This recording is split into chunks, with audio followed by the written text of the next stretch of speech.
Okay, good evening everyone. Thank you. We think we've got the air conditioning on. Thank you to you. Okay, so here we are.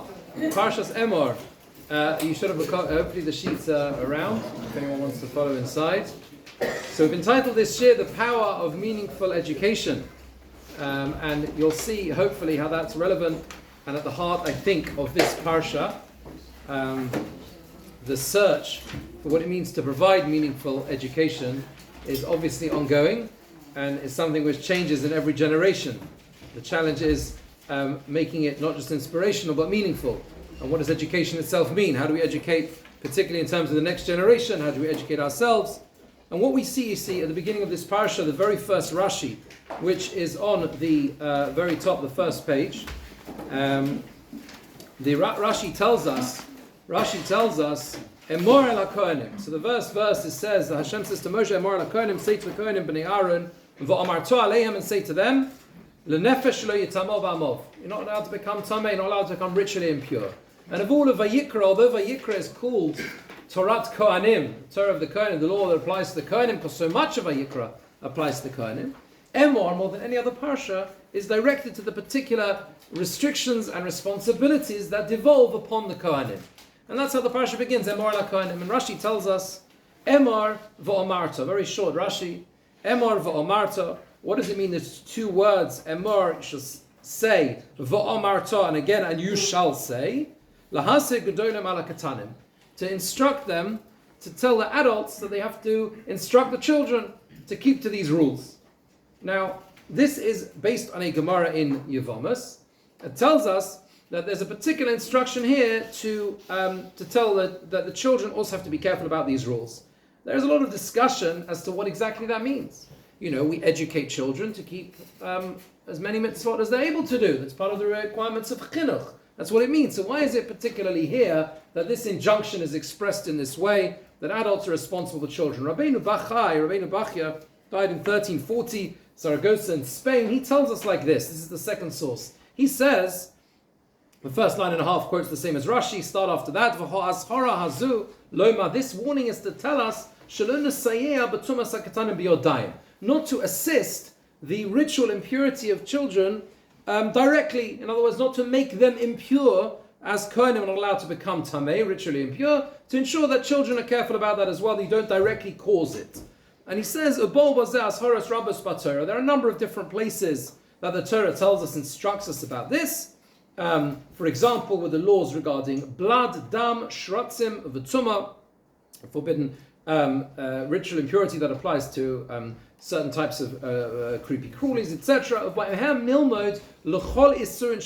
from there we learn from every different, all other prohibitions in the Torah,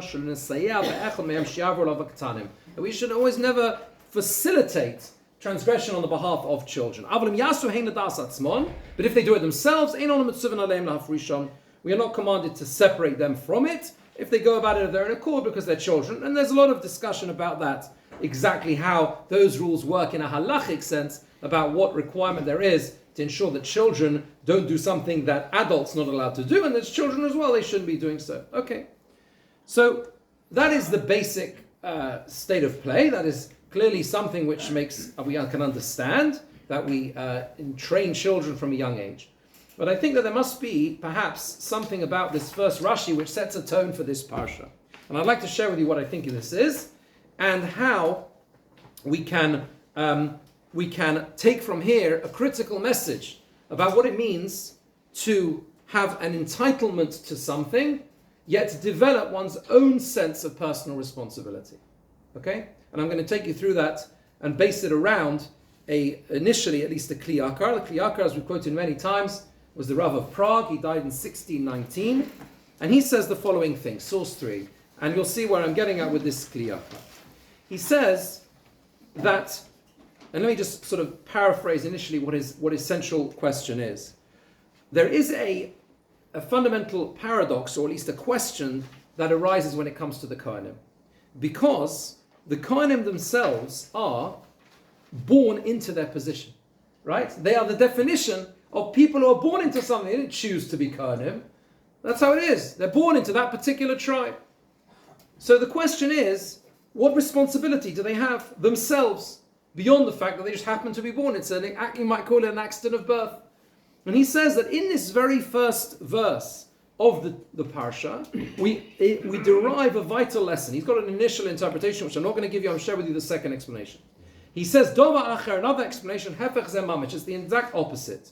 Lo Malahem, to say to them, Amira Rishona, the first statement in the parsha is, Shedovka Bahem HaKedusha Mitzata Yosam B'nei Aaron, that the Kedusha, the sanctity, attaches itself to them because they are the B'nei Aaron, the children of Aaron. Shoim Makor HaKedusha is the source, the original holiness that is devolved upon the Kohanim, that is given to Aaron. That is given to Aaron, who was the original and the first of the Kohanim, the priests. But we then have a statement which is, the next two words, if you look carefully at the verse, says the Kliyakar are, V'omarto aleihem, and you shall say to them. So first line is, say to the Kohanim, B'nei Aaron, the descendants of Aaron, V'omarto aleihem, and you shall say to them, Mitzad atzmom, and that's themselves. That is themselves, not about who they're born, where they're born, their accident of birth. Sha'afim lo hoyu b'nei Aaron, even if they weren't the descendants of Aaron, Mikom Mokum, nevertheless, Me'acha shehem meshorsei kel chai, because they have a responsibility to serve the living God, to serve Hashem Himself. Ein nochon lohem sheyitamu. It is not correct for them to become ritually impure. Ki im l'she'ero hakorov elov, with certain exceptions. Kohanim are allowed to become impure to key relatives, right? The 7 close relatives, the Kohen is allowed to become impure for those relatives, and this law applies to this day. God forbid a Kohen loses one of those immediate relatives that they sit shiva for, and there are certain other rules around this. They're allowed to become ritually impure and attend the Levaya, God forbid. But the fact is those are the exceptions. And the reason that's an exception, he says, is also because the Kohanim are meant to emulate Hashem Himself. Ki daya la'eved lios barabba, quotes a Gemara in Brachot, that it is sufficient, it is appropriate for a servant to be like the master. Ki gam Hashem yisparach misasek bikrovov. We find that Hashem Himself involved Himself, so to speak, in the burial of, quote unquote, His relatives. Kamoshe Emor, as it says, vayikbar oso vagai. He buries Moshe himself, Hashem buries Moshe in the valley of Hainu, Krovei Hashem Yisrael. And that is, so to speak, in a metaphorical sense, that is the relatives of Hashem Himself. So, what the Kli Yakar is telling us, I think, is something very, very critical. And this is a classic example where you have to learn how to read our commentators, right? So on the one hand, simple, the Kli Yakar is just giving us an explanation of how to resolve a question about the verse. It says, say to the Kohanim, the children of the sons of Aaron. Then it says again, you shall say to them. So how do you resolve that? The answer is that there are 2 perspectives here. There is the fact that they are the children of Aaron, but there's another thing, which is that they themselves, forget about where they're born, they've got a responsibility. They are serving in the temple. Therefore that comes with responsibilities, that comes with rules. They're not allowed to become tamei, they're not allowed to become ritually impure, etc., etc. But I think there's more than this, you see. Because if you think about it, yes, this is the parsha about the Kohanim, but that means that this is the archetype example. This is the parsha in the Torah, which is a case of entitlement, privilege, responsibility, something that comes through birth. And therefore, there is a need to teach the next generation, and that is emphasized maybe particularly through this parsha. As Rashi tells us, you shall Emor, speak, v'omarto, and you shall tell the next generation. Tell them to be sensitive to their status and to earn the role, and not to treat it as a given. And that is how it is. There is a tension. There is always going to be a tension, and this applies absolutely to this day. A privilege that comes through lineage, through birth, and that can manifest in many different ways. If you remove it from solely the Kohanim area of responsibility, right? People who are born into a certain set of circumstances, they can feel entitled. This is, as they say in Hebrew, in Israel, magiali, right? Magiali, I deserve it, right? Right? It comes to me. That's what it means. Magiali, there's something you only express in Ivrit, right? I deserve it. There's nothing, this is how it is. This is how it's always been. This is what it was like for my parents, my grandparents. Why shouldn't I get it as well? That is entitlement. And the tension here is between something which you feel you're entitled to and something which has to be earned. Something that can only be earned through self-respect and achievement. And that is called being Meshorsei Kel Chai, one who serves the living God, right? One who serves Hashem and understands what that means. And if that's the case, we can understand this whole parsha as a parsha about what it means to be in a privileged position. And that's the simple explanation of the parsha. These are the Kohanim. They're born into that, and therefore they've got all these special rules, don't apply to the rest of us. Or it's the opposite. It is a lesson in a study in how to create a meaningful educational pathway so that those who believe they have a sense of entitlement, the next generation that may believe they're entitled to something, teach them how to build it themselves from the ground up. Understand what it means, V'omar to'alehem, say to you, say to them, from themselves of their own accord. There are a number of different ways in which we're going to explore this, and what I want to end up with is an insight into, at the end of the shir, we'll come to how to understand the episode of the blasphemer, which is one of the very, very few narrative episodes in Vayikra, the person who blasphemes, right? And he is therefore punished, as we know, with the death penalty. It's a very cryptic parsha, difficult passage at the end of the parsha, and I want to get there to understand that in the light of everything else we're going to discuss. So let us turn to the next page. The Sephorah tells us, and we're going to look at the verse 2. If you look up Perek Chof Aleph Pasuk Vav, that is chapter 21, verse 6, it says, Kedoshim Yihiyu Leilokehem. So it talks about all the different rules that they have. They shall be holy to their God. V'lo yechalalu Shem Elokehem. They shall not profane the name of their God. Ki eseshei Hashem lechem Elokehem ein makrovim hoya kodesh. They are the ones who, so to speak, provide sustenance, the korbanot, the offerings on the altar. What does it mean when it says, they shall be holy to their God, v'lo yechalalu, and not to profane the name of Hashem? So it's interesting. Later on in the parsha, we actually have the mitzvah, Rashi explains, as later on in the parsha, there is the mitzvah of Kiddush Hashem, to sanctify Hashem's name. But here, it's expressed in the pasuk, in the verse, as almost like a zero-sum game. You understand? They have to sanctify the name of God, or it will be a profaning of the name of God. The Sephorah tells us, we'll quote it again many times, died 1549 in Bologna. He says, "Va'afal pi shekol eila lechvodo." Can you see it's a bit small? Sorry, in the middle where the bold, just after the bold print. Source number 4 on the sheet. Va'afal pi, even though shekol eila lechvodo, even though all these things are for the honor of the Kohanim themselves. That means to say, there are all these things that are listed not to become tamei, ritually impure. There are restrictions and various other rules they have. There are restrictions around marriage, etc. Ein lo reshus limchol al kavodo. There is no permission for the Kohen to forgive that honor. In other words, it's not an opt-out thing. You sometimes have heard Kohanim sometimes say this in the past, that they say they've resigned their kahuna status. Unfortunately, you're not allowed to do so in Jewish law. One is forbidden to do that. You're not allowed to resign your kahuna status. A kohen is a kohen. He says, "Ki onam hakavana b'chvot hakohanim hu lichvot okel yisparach." What is the idea? The idea and the honor which is due, the intent, where the honor that is due to the kohen is for the honor of Hashem Himself. And when and if they, the kohanim themselves, so to speak, forgive this, or they say, no, I don't want this honor, this is not mine, I don't need it, I don't want it, what ends up happening is they by automatically are causing they are profaning the name of Hashem. There was a work written in the mid 20th century by Rabbi Yaakov Naiman, who was a rabbi who he was actually very close to the Chafetz Chaim. He founded a yeshiva in Poland called Or Yisrael, which then relocated to Petach Tikva. It's not on the sheet. Relocated to Petach Tikva. He passed away in 1983. He has a work called Darchei Musa. And in that work, which is quite a beautiful work, lots of fascinating ideas on the Torah, and he says, like this, it's not on the sheet, he says, just read you a few lines. He says, you can say as follows, Ki ba'avodas Hashem ein derech mumutzaz. There's no middle of the road in serving Hashem. Either we cause a kiddush Hashem, we sanctify the name of heaven through the way we live our lives, through the actions we do. And if we don't do so, automatically the opposite is to profane the name of heaven, God forbid. And that's how it is. And that is why it is that we are, the Kohanim particularly are told, you have a certain degree of responsibility. But know and understand, that you have privileges through that. But know and understand that role brings with it responsibilities which can cause the opposite effect. So you might say, a bit like Esav. Esav says he wants the birth, right? Yaakov says he's going to have the birthright. What does Esav say? He says, what does this birthright involve? And Yaakov tells him, well, there's all these responsibilities. And he says, Mali v'latzara hazos. Why do I want this trouble? Why do I want this pain? It's going to cause me problems. I'm going to have all these problems because of it. And the answer is that if you want to aspire for greatness, you have to understand there are things you have to give up. And that means that there are certain things you might enjoy doing and you're not able to do so. There are responsibilities in life.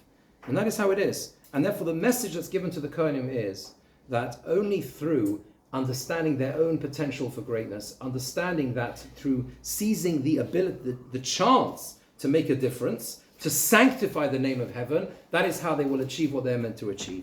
And unfortunately, the exact opposite is possible. They can go to the other end of the road if they're not careful enough. He brings an example of how we express this in the Shema. The second paragraph of the Shema contains the same zero-sum game. And it's very stark. And sometimes people read it and they think, wow, do we really say that in the Shema every day? We say, if you listen to my commandments and to serve Hashem with a full heart and a full soul, and it says all of the blessings. And then it says, Hishamru lachem, immediately afterwards. Be careful. Pen yifta levavchem, lest your heart seduces you. V'sartem, and you turn away and you serve the gods of others, etc. And it's the entire opposite. So it's the contrast, right? It's either incredible greatness or, God forbid, the opposite can occur. And that is what the Sephona is telling us here. Now, there is a very interesting question that is raised by Rabbi Chaim Shmulevitz in his work Sichos Musa. Chaim Shmulevitz, again we've quoted, was one of the great leaders, the Rosh Yeshiva of the Mir Yeshiva, and he escaped with the Mir Yeshiva in their famous escape across Russia through the Trans-Siberian Railway to Shanghai, right? Where they spent the war. The Mir Yeshiva spent the war in Shanghai. They were also in Japan. They went to these various places during the war, and he led the yeshiva during that time, and then afterwards in the land of Israel. He was a remarkable individual, and he has a work also with a commentary on the Torah that's based really around the lectures he used to give to his students. And he says, this is source 5. It's a little bit small. Apologies. He says that we know that there are a number of different attributes that the Kohanim had to have. Right? That's how it is. They were supposed to be, this is particularly the Kohen Gadol, right? So let's look at the pasuk inside, first, chapter 21, verse 10. Okay? Because first we have the injunctions to the Kohanim, and then we have the Kohen Gadol. And it says, V'ha Kohen HaGadol Me'echov. And the Kohen who is the greater of his brothers, in other words, one who's elevated to the high priesthood, etc., how that the verse describes how that takes place, etc. He's got specific responsibilities. He cannot even become Tomei for those close relatives, right? The only person he can become Tomei for is a mace mitzvah, if no one else is able to deal with the deceased. You see how great that mitzvah is. Even the Kohen Gadol becomes Tomei, impure for that individual, if no one else is able to look after them. The Medrash tells us that there are 5 different ways in which the Kohen is Gadol. It says, HaGadol Me'echov. Who should you choose to be a Kohen Gadol? Ideally, the person who has these 5 different attributes. Now, some of them are easily understandable. Some of them are readily understandable as to what it is that one is looking for in the Kohen Gadol. But the one that Rabbi Chaim Shmulevitz picks up on is the one that is most surprising of all. Okay? I mean, there are a number of questions about different aspects of them. Some are easier to understand than others. Chokhmah is an easy one that's easier to understand. To understand. There are other attributes that one looks for as well. But the one he picks up on is bekoach. The Kohen Gadol is supposed to be someone who's strong. Okay, look at the second line in this source. Shehu Gibor, the end of the line, end of the second line at number 5. If you want to follow inside, bekoach, strength means he's mighty. He's Gibor. Boira A says, Aaron, Keshahina Vesalavim, Chof Beis Elef Heinef Biyom Echad. This is in the Parsha of Bahaloscha. That Aaron had to wave 22,000 Levim in one day. Do you know that? He had to pick up 22,000 people in one day and wave them. Now you've got to be pretty strong. How did he do that? Exactly, how did he do that? It says, the Torah tells us that he waved them. He had to lift them up and move them around. However we understand and whether there was a miraculous element to this, you would argue perhaps there had to be. But either way, the very fact that the Midrash tells us, you see that, it'd be someone that had to be physically strong. Had to be physically strong. It was physically strong. So he asked the question you're obviously thinking of. V'yesh lehisponin, one has to reflect on this. L'shem ma tzorech lios hakohen gadol b'koach. Why do you have to be strong? It's not. It's literal strength, right?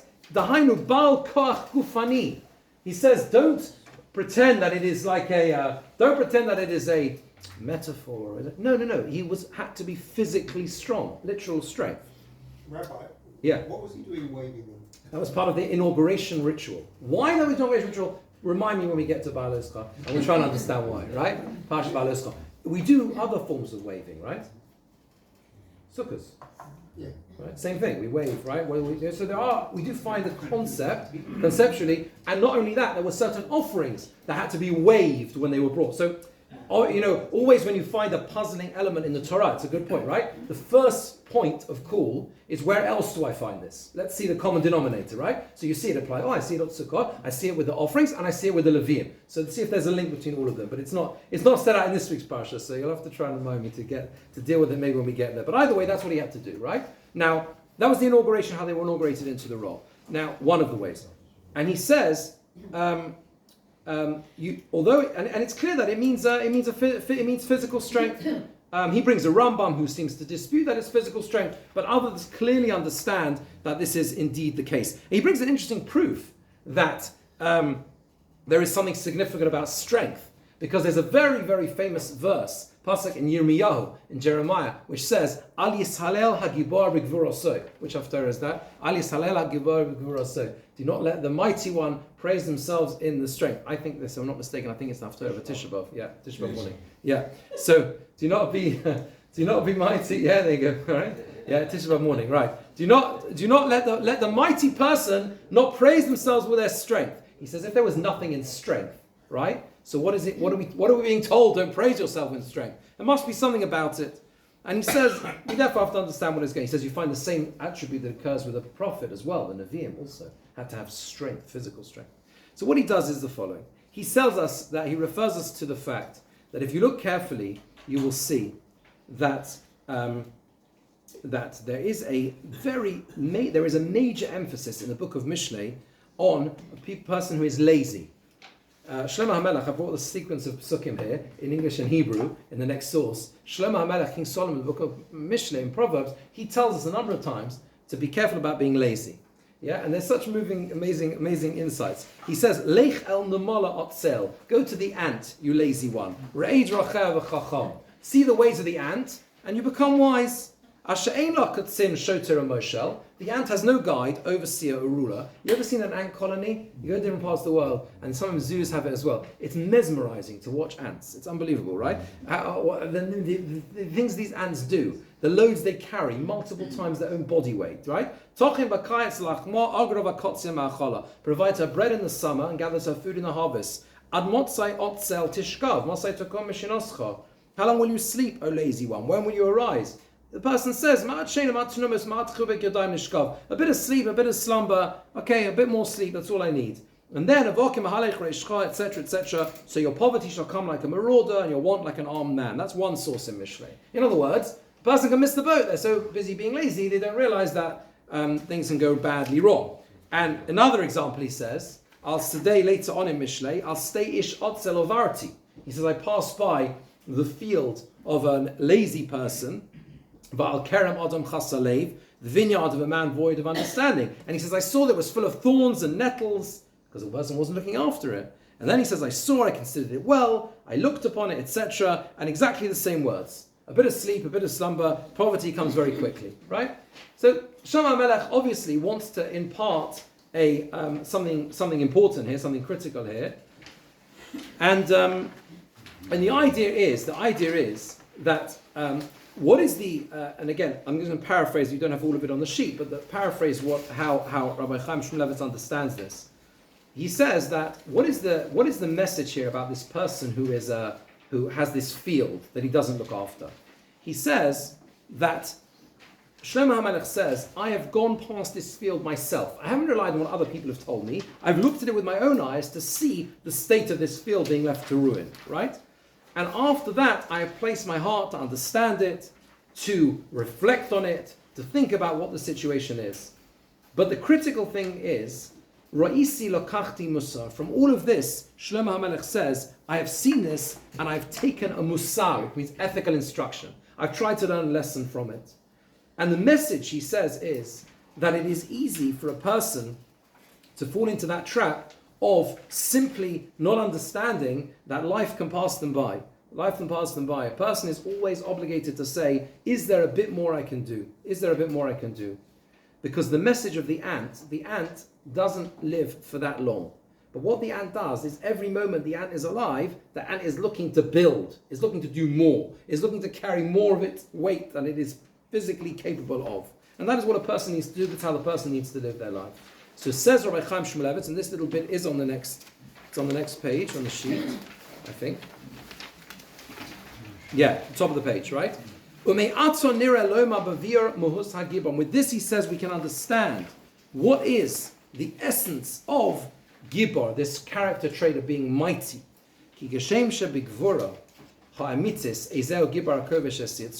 Just like when we talk about the strength of character, we say who is mighty, one who subdues their inclination. It's the Mishnah in Pirkei Avot, this week's parak. It doesn't mean the person is victorious themselves. Without Hashem's help, he's not able to succeed. It doesn't mean that he's able to physically do it alone. He has to ask for Hashem's help. It means to try one's very best, and to make sure that one exerts the maximum that one is able to do with one's negative traits, negative inclinations. And in that merit, Hashem helps him succeed. So he says that is the same message with physical strength. Similarly, when we talk about physical strength, Gam Khan here as well. It doesn't just mean the size of the biceps of this person.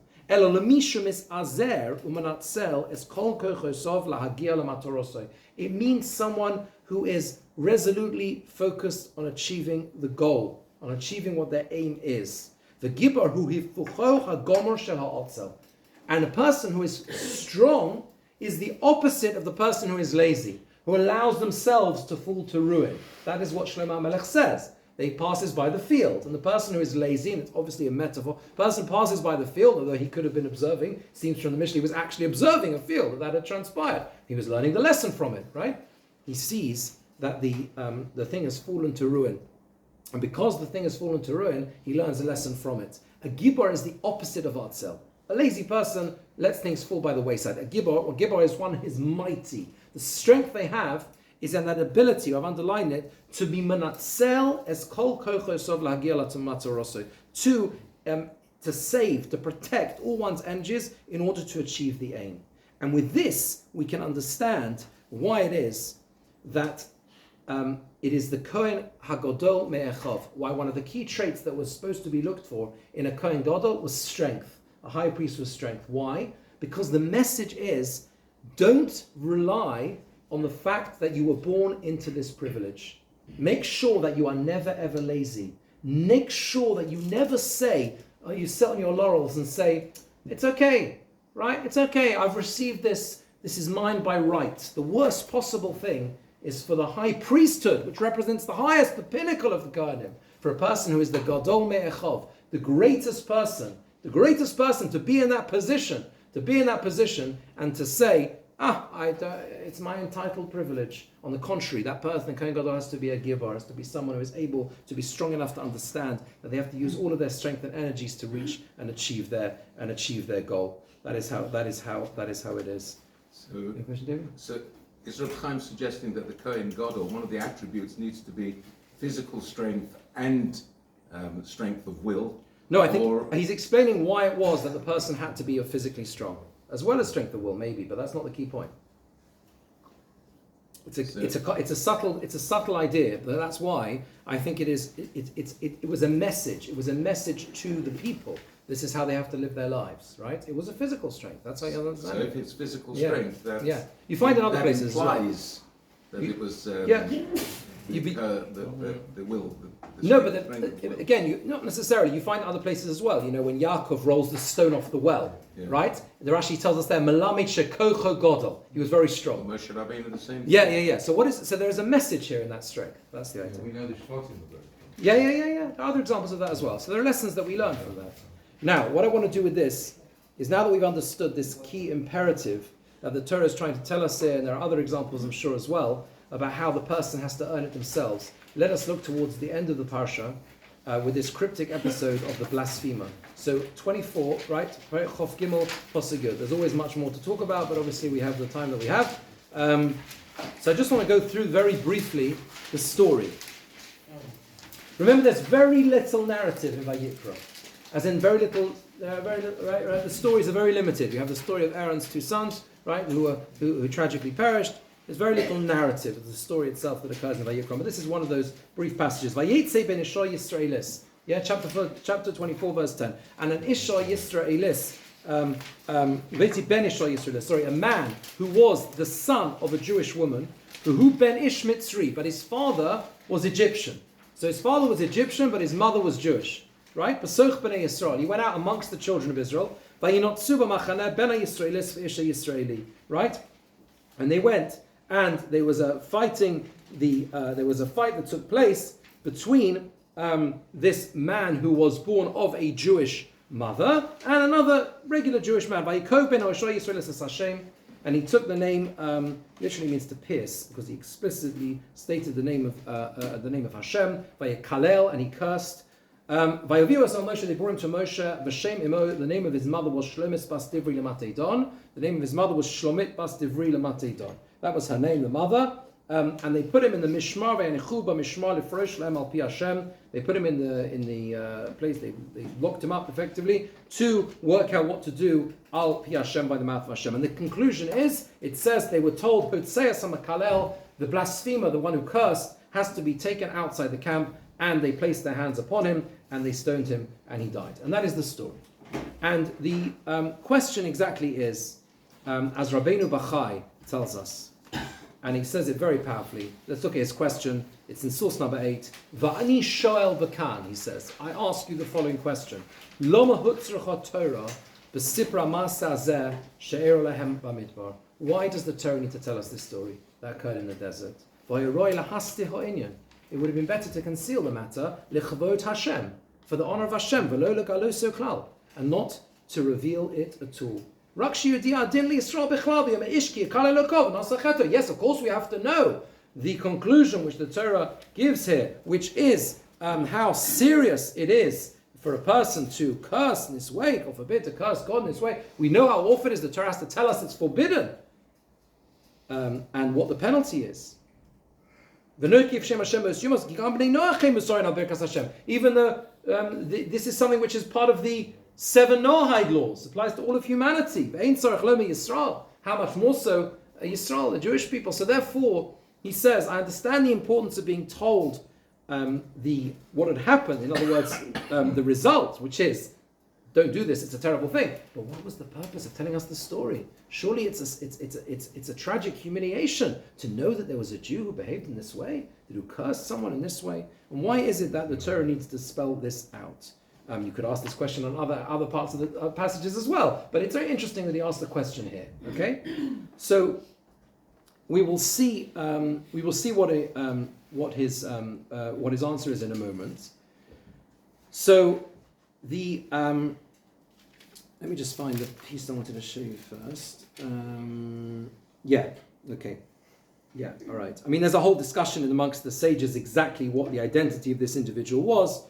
There are the sages understand that who was this Ish Mitzri, he was the son of the Ish Mitzri, that this was in fact the Egyptian that Moshe had killed, right? This was the Egyptian that Moshe had killed, and there was a whole backstory to why it is that this Egyptian was beating that man back in Egypt, because he wanted to be with his wife, etc., etc., and this one was the product of that relationship, and therefore there was a whole fight going on there, and there's a whole involved story as to how this relationship between this Egyptian man, assuming that's as the Rosh says that was the man that Moshe killed, how they ended up having a relationship with a Jewish woman, etc. Okay, that's the whole story as the sages tell us. But the Rabbeinu Bachai gives us 2 reasons. He says, number one, he says, I'll tell you two reasons why the Torah tells us this. One is to tell us, okay, we don't have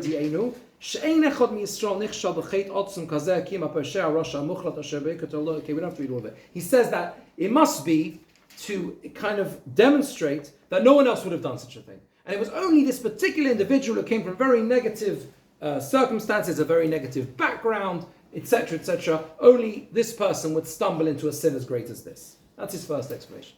Secondly, he says that you learn from it the opposite. How careful we have to be with the brachot that we say, and blessing and appreciation to Hashem. If a person was punished in this way for doing the opposite, how much more so are we supposed to live our lives in a way that we are particularly sensitive with how we use the name of Hashem in a positive way? Because it says he stated the name of God sort of explicitly, and then he cursed from there, right? So we learn the opposite from it. Those are the two explanations of Rabbeinu Bachar. Okay, but what I want to do is I want to show you what Rashi says, and how perhaps we can link this to another insight, a different insight into why the Torah goes into these details. So Rashi tells us three explanations. It's unusual for Rashi to give three explanations. This is the final source. Rashi gives three explanations as to why and where this person came from. Rashi is always very sensitive to the words. It says, Vayetze ben Isha Yisraelis, right? Vayetze, that the son of the Isha Yisraelis, the son of this Jewish woman, went out. What does it mean went out? Rashi asks, Mehechon Yatsa, where did he go out from? It doesn't say, where did he go out from? Rabbi Levi says, Me'olomo Yatsa. Three explanations. Number one, Me'olomo, he went out from his world. What does it mean he went out from his world? Rabbeinu Bachai fills in the gaps here. The first opinion in the Medrash says, Ki ha'odom hu olam koton. What is a person? A person is a whole world. A person is a small world. That's what they are. Each and every one of us is a whole world. So he went out from his world. It was a tragedy. It was a tragedy. This person left their world. All the potential and the possibilities they had. Yeah? You know the word olam, world, is also related to the word ne'elam. What does ne'elam mean? Hidden. Hidden. Yeah? Because the future is hidden. And the world, we don't know. We have the potential we have. The whole world. The world's your oyster. What potential we have. And this person tragically, through a desperately bad decision they made, yes, through cursing and blaspheming in this way, literally left their world. That's where he went out from. Second explanation, Rabbi Berechia Omer, Miparsha Shelamala Yotza. You know where he left?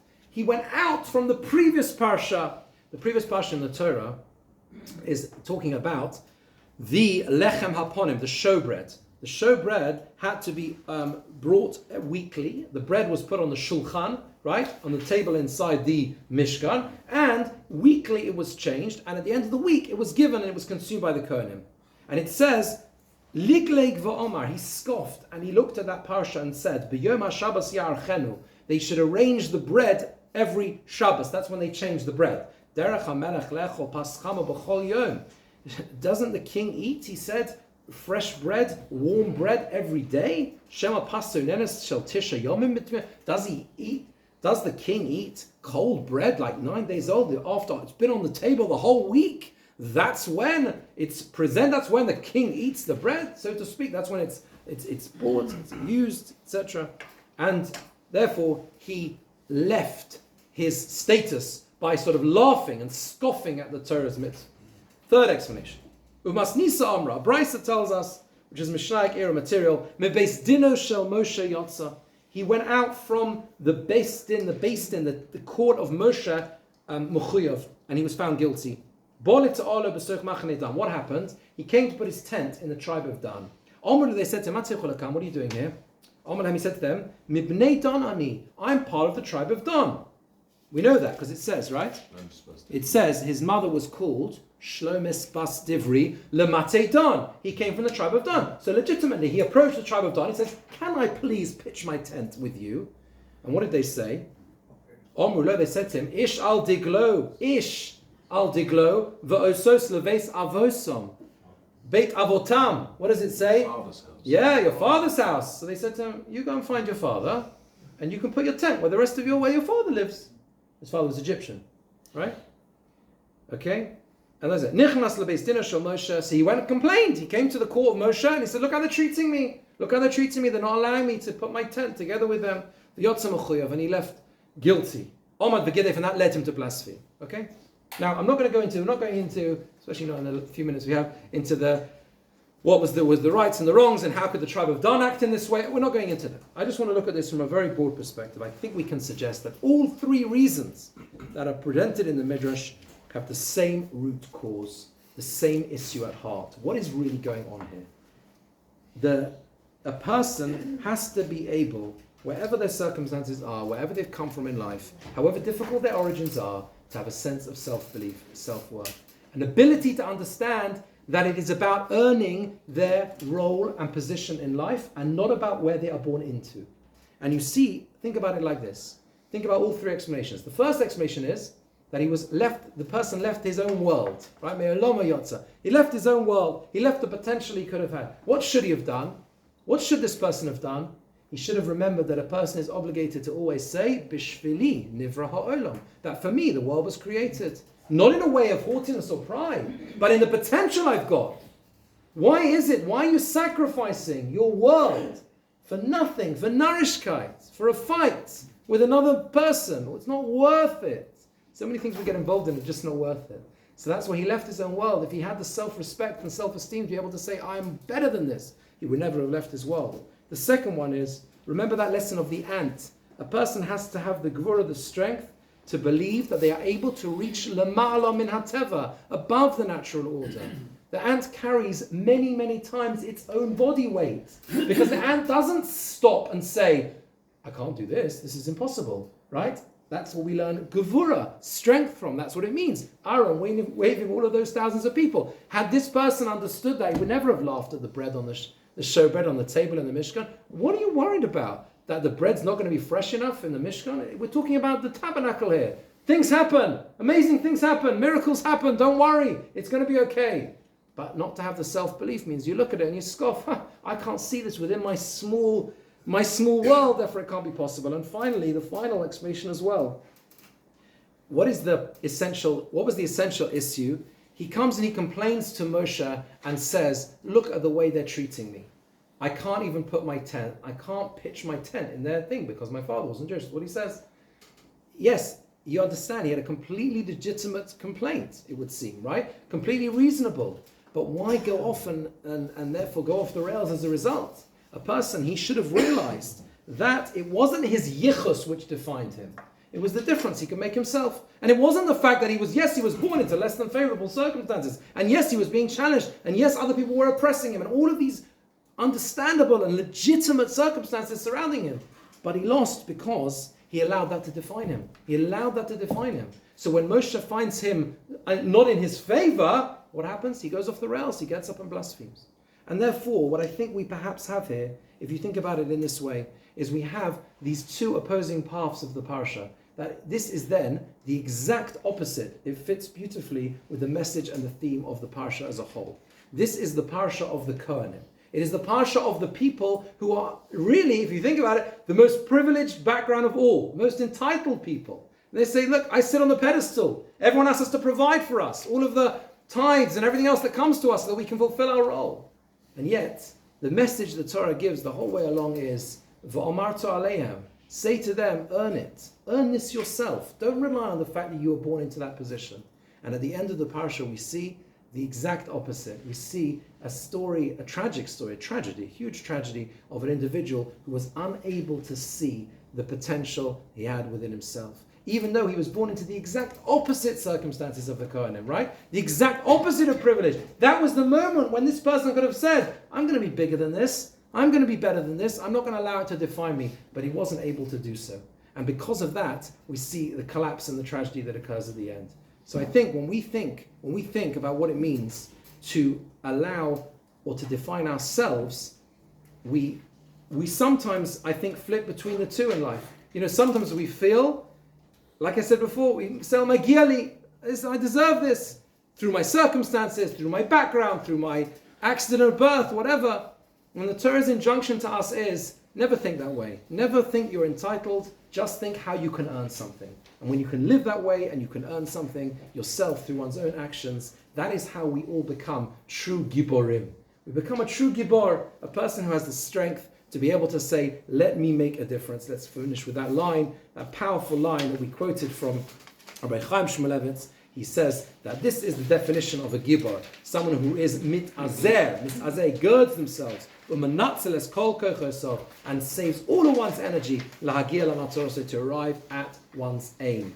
We should make that aim positive, meaningful, make a difference, and put all our energies in order to get there. I wish you all a Shabbat Shalom.